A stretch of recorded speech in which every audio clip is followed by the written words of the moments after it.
এটা কুষ্টিয়ার পানি, মোটরসাইকেল, নৌকা, না ঘোড়া। তো বন্ধুরা আজকে কোথায় যাচ্ছি জানো? আজকে যাচ্ছি কোথায়, এটার কিছু কিছু নাম আমিও জানি না। হ্যাঁ, আজকে যাচ্ছি কুষ্টিয়া। কুষ্টিয়ার আজকে খুঁটি নক্ষত্র যা আছে সবকিছু তোমাদের দেখাবো, আর সব প্লেসে যাওয়া হবে এবং আমাদের সাথে থাকা অনেক মজা হবে। আমরা এখন কুষ্টিয়া যাচ্ছি, তো চলো।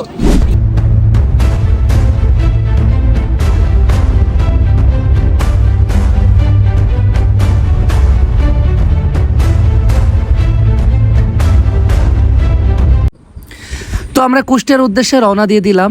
আমাদের সাথে আছে ভাইয়া ভাবি এবং আমার ডানে আছে এই যে আমার দুইটা ছোট ভাই এবং বন্ধুর মতো সম্পর্ক, তানজিম এবং তামিম। তো ভাইয়া ভাবি অলওয়েজ জোরে জোরে টানতেছে, সবসময় আগে আগে যাচ্ছে, কারণ সে আমাদের ডিরেকশন দিয়ে নিয়ে যাচ্ছে। কারণ প্লেসটা মূলত সেই ডিসাইড করছে যে কোথায় ফার্স্টে যাবে, তারপর সেকেন্ড থার্ড কোথায় যাওয়া হবে, সবই ভাইয়ারাই ডিসাইড করছে। এখন অনেক টানাটানি করলাম, অনেক টানাটানি করার পরে অবশেষে আমরা ভাদালিয়া এই বাজারে এখানে এসে একটু ওয়েট করছি। এখানে আসলে অনেক টানাটানির কারণে শরীরটা অসুস্থ হয়ে গেছে। এখন এখানে দাঁড়িয়ে আমরা একটু কোল্ড ড্রিঙ্কস খাবো, কোল্ড ড্রিঙ্কস খাওয়ার পরে তারপর আবার রওনা দিব। তো দেখতে থাকো।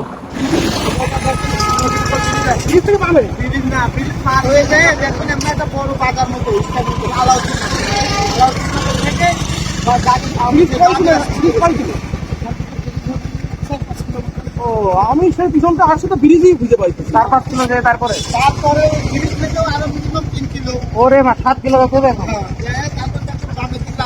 তারপর 7 কিলো। Thank you.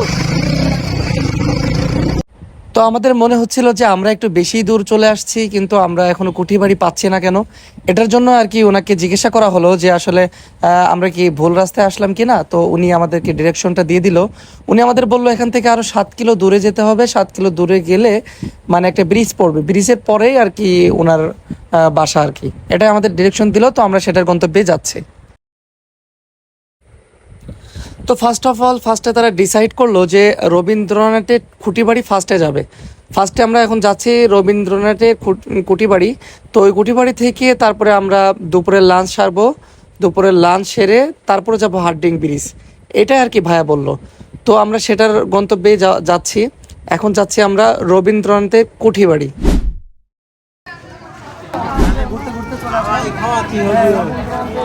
সেই কুঠিবাড়ি এবার আমরা ভিতরে যাবো, ভিতরে যে টোটালটা দেখাবো, চলো।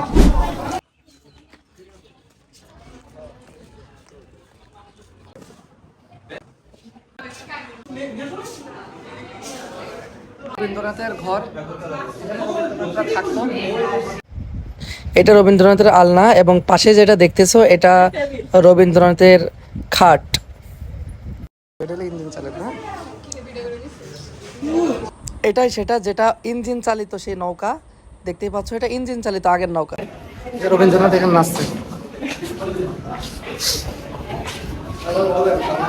দেখছেন এই যে কোনো পণ্য স্পর্শ করা নিষেধ, স্পর্শ করা নিষেধ।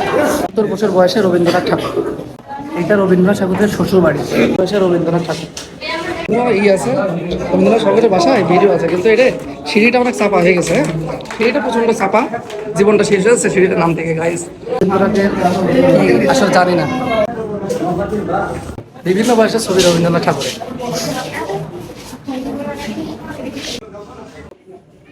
এটা রবীন্দ্রনাথ ঠাকুরের সন্তান। শেষে আমরা রবীন্দ্রনাথ ঠাকুরের সবকিছু সংরক্ষণ করে রাখা আছে এখানে। এখান দিয়ে আমরা হাঁটতেছি, এখান থেকে হাঁটতেছি। হ্যাঁ, এই যে প্লেসটা আসলে অনেক সুন্দর,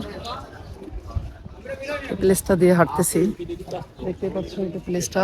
এখানে সবকিছু সংরক্ষণ করে রাখা আছে রবীন্দ্রনাথ ঠাকুরের। তো সবকিছু তোমাদের দেখালাম, কেমন লাগলো জানিও। অনেক ভালো হয়েছে বন্ধুরা। রবীন্দ্রনাথ ঠাকুরের বাসার পাশেই এমন গ্রিন একটা স্পেস পাওয়া যায়, অনেকগুলা গাছ থাকে এখানে। তো এই গাছের নিচে যাদের বেশি গরম লাগবে এবং স্টে করতে চান, তো এখানে তারা স্টে করতে পারবেন।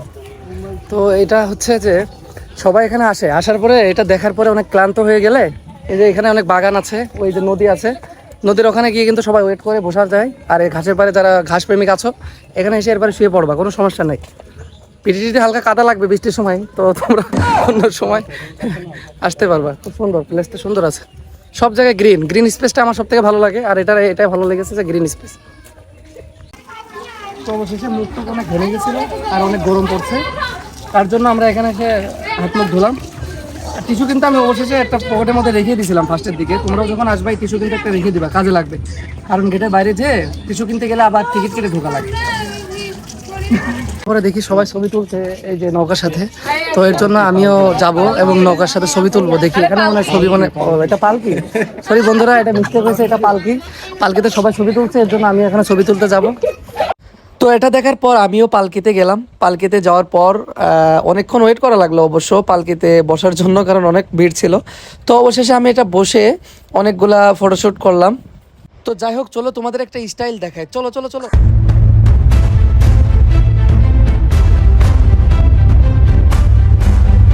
তো এখানে দেখতেই পারছো কুষ্টিয়া মাত্র 15.41 কিলোমিটার, মাত্র 15 কিলো দূর এই শিলাইদাহ কুটিবাড়ি।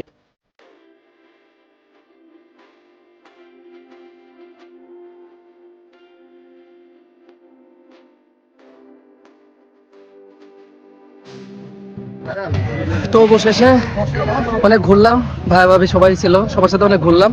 ঘোরার পরে অনেক ক্ষুধা লেগে গেছে। এখন আমরা বাইরে হব, বের হয়ে তারপরে কোনো একটা রেস্টুরেন্টে গিয়ে আমরা খাবো।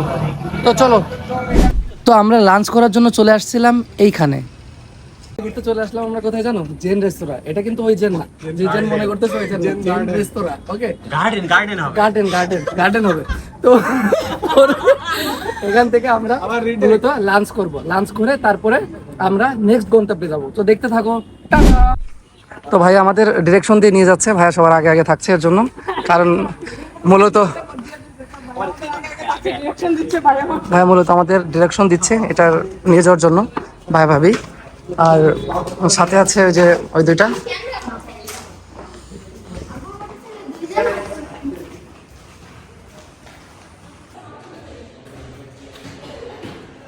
সে নামলাম আমরা লিফটের আটের পরে লিফট ওঠে না, এটাই শেষ।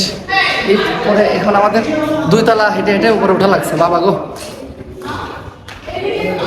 এই 2 তলা আমরা হেঁটে হেঁটে উপরে উঠছি। তাহলে বুঝো কি একটা অবস্থার মধ্যে যাচ্ছে দিনকাল।